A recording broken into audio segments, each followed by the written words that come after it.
Assalamualaikum warahmatullahi wabarakatuh. Perkenalkan, nama saya Agnesa Oktaviandra dan rekan saya Ilham Adrianto. Kami dari kelompok 1 ingin berbincang membahas tentang konsep dasar teori organisasi serta apa tujuan adanya teori organisasi tersebut. Sebelum saya meminta pendapat dari Ilham, saya akan menjelaskan sedikit yang saya ketahui. Teori organisasi. Organisasi ini ialah suatu kesatuan sosial dari sekelompok masyarakat yang saling berinteraksi di mana setiap anggotanya itu memiliki tugas dan fungsinya masing-masing. Misalnya saja kita sebagai warga negara telah diatur untuk mewajibkan membayar pajak serta memiliki KTP. Di situ menunjukkan bahwasanya organisasi mengatur kehidupan kita. Konsep dasar teori organisasi yang dikemukakan oleh Frederick W. Taylor pada tahun 1919 yang ia nyatakan berdasarkan pengalaman bekerjanya di perusahaan baja. Konsep Taylor membahas pengaturan cara bekerja khususnya untuk pekerja pelaksanaan seperti tukang tokang, operator mesin, dan sebagainya. Konsep ini mencoba merumuskan cara kerja yang paling efisien dan baku. Keuntungan lain karena adanya metode kerja yang baku ialah terbukanya kesempatan untuk menetapkan waktu baku bagi setiap pekerja untuk menyelesaikan suatu tugas. Baiklah, kita dengarkan pendapat dari Ilham tentang konsep dasar teori organisasi. Baiklah, saya Ilham Adrianto, jurusan Administrasi Negara kelas 3B. Di sini saya akan menjawab tentang bagaimana pendapat saya tentang konsep-konsep dasar teori organisasi.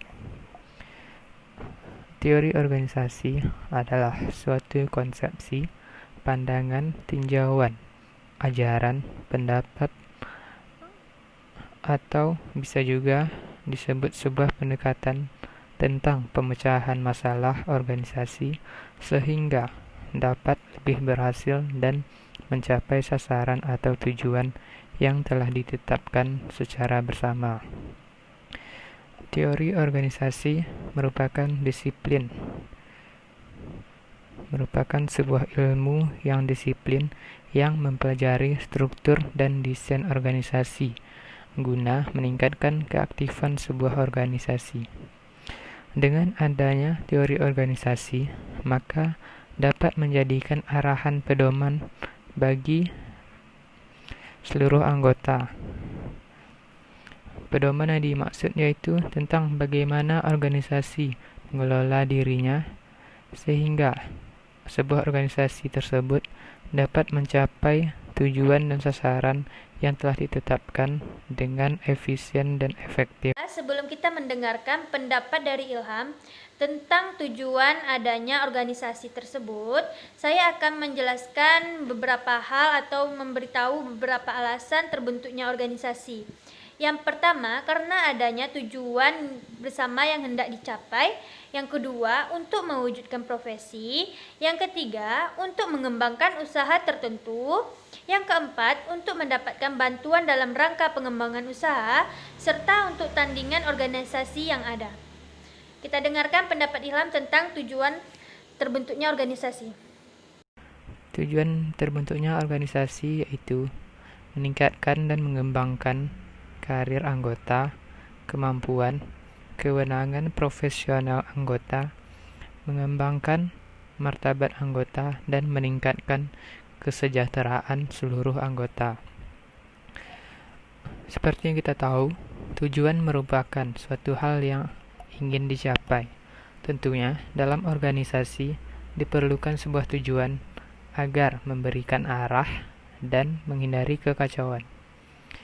Tujuan tentunya juga dapat memotivasi anggota dengan mengkomunikasikan apa organisasi ini berjuang serta menyediakan dasar mengakui prestasi dan keberhasilan.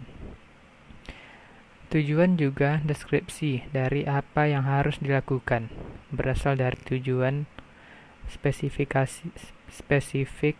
yang jenis laporan tugas terukur yang akan dicapai sebagai langkah ke arah untuk mencapai tujuan tersebut.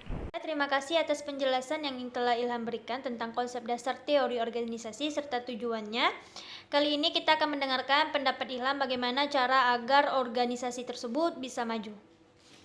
Cara organisasi agar cepat maju yaitu kemajuan sebuah organisasi tentunya dipengaruhi oleh berbagai faktor yang memengaruhi majunya sebuah organisasi sesuai dengan jenis dan tujuan organisasi tersebut. Di dalam sebuah organisasi pastinya memiliki target-target tertentu. Target-target tersebut tentunya dicapai baik itu dalam jangka pendek maupun jangka panjang. Apabila sebuah organisasi memiliki anggota dan pemimpin yang kerjasamanya solid dan bekerja dengan sungguh-sungguh, maka akan tercipta sebuah organisasi yang cepat maju atau cepat berkembang. Struktur organisasi juga sangat berpengaruh. Sebuah organisasi yang jelas, pembagiannya tentu lebih baik. Produktivitas dan kreativitas yang sangat tinggi dari anggota organisasi juga sering berpengaruh pada majunya sebuah organisasi. Dan itulah faktor-faktor agar sebuah organisasi cepat maju. Tentunya apabila semua faktor tersebut terpenuhi, maka organisasi tersebut akan cepat maju. Kita akan mendengarkan penjelasan Ilham dengan adanya pengorganisasian akan menyebabkan lahirnya sebuah struktur organisasi sebagai wadah komunikasi yang bisa menggabungkan setiap aktivitas dengan teratur. Organisasi merupakan suatu kumpulan atau sistem individual yang melalui hierarki atau jenjang dalam pembagian kerja, yang berupaya mencapai tujuan yang telah ditetapkan secara bersama. Manusia di dalam kehidupannya harus berkomunikasi, artinya memerlukan orang lain dan membutuhkan kelompok atau masyarakat untuk saling berinteraksi, di mana seperti yang kita tahu, manusia merupakan makhluk sosial yang tidak bisa hidup sendiri. Hal ini merupakan suatu hakikat bahwa manusia terbentuk dari integrasi sosial dengan sesama dalam kelompok dan masyarakat.